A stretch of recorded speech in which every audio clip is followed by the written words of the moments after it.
My name is Bob Luna. I have worked as music director and keyboardist with many world-renowned artists throughout my career. The purpose of this video is to show my use of gig performer in a live context. You might have seen a previous video I put out demonstrating how I played the songs Live and Let Die by Sir Paul McCartney and Africa by Toto. This time I will be demonstrating my setup for the song Rosanna by Toto. The gig performer setup is an updated gig file of what I used when I worked with Bobby Kimball, original lead vocalist with Toto. The performance will be in an abbreviated version to focus on the implementation of splits and layers, which is a common feature of synthesizers and samplers.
As you can see and hear, the brass articulations are triggered via MIDI foot controller.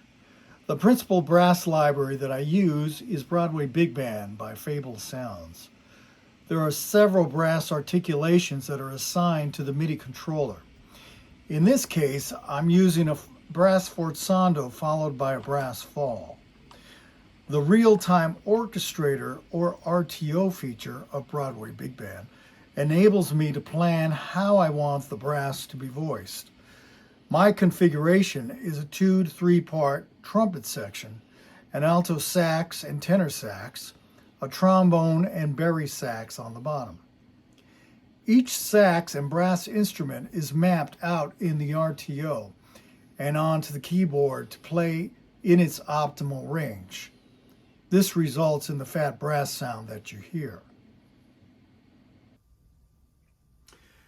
Okay, I'm going to very quickly play each note in the rack space.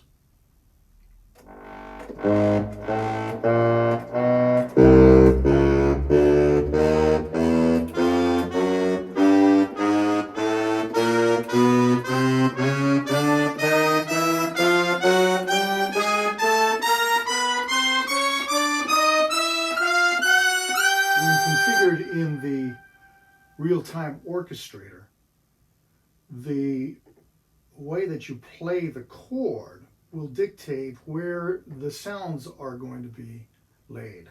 As you heard in the previous example, it sounds like they're just octaves, but when you play a chord, it distributes wherever you want that particular instrument to be played. That's probably the best way you can hear that.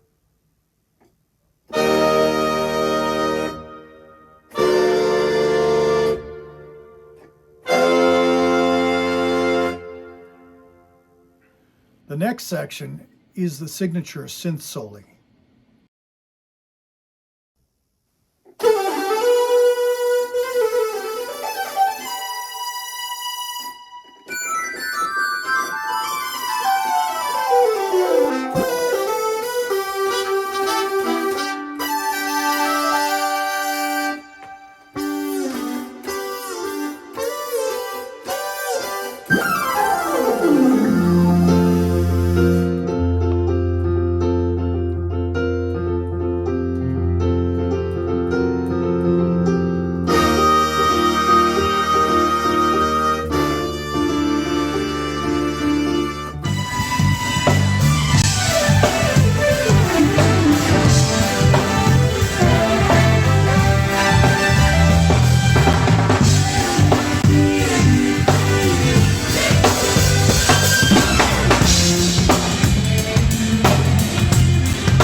The first synth soli I played was the original played by Steve Porcaro, and the second one I played in the live video at the 2019 NAMM show was one that Greg Fillinganes sometimes played in live concerts with Toto.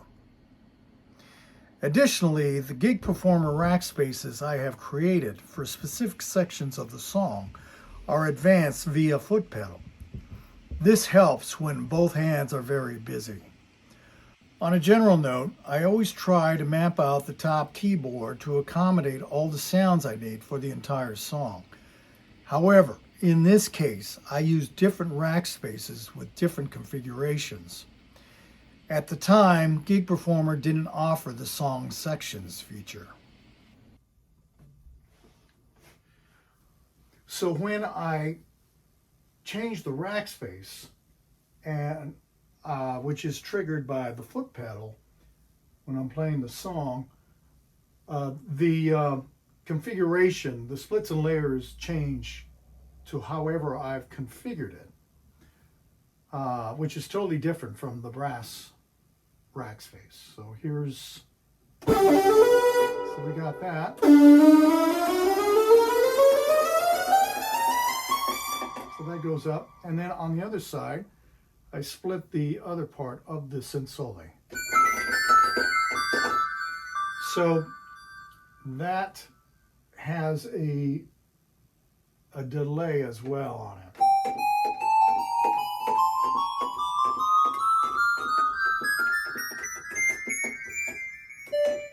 And then when I change the rack space to the other section of the song, which has the synth on the left hand instead,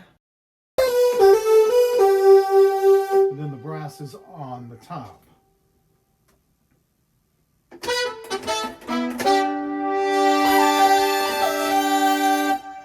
And then again, changing the rack space for the last part of the synth soli.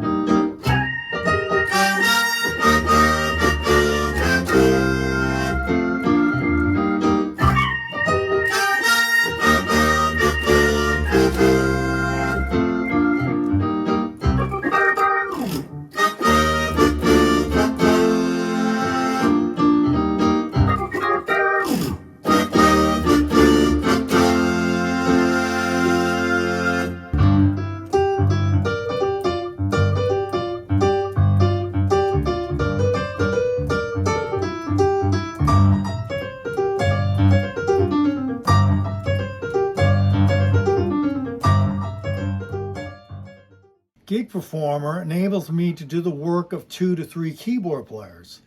I wish I had this extremely useful tool back in the days when my job as keyboardist was to emulate an orchestra, but the technology was very primitive. Gig Performer, along with great brass libraries such as Broadway Big Band by Fabled Sounds, make my work much easier in providing artists with stellar sounds for their shows.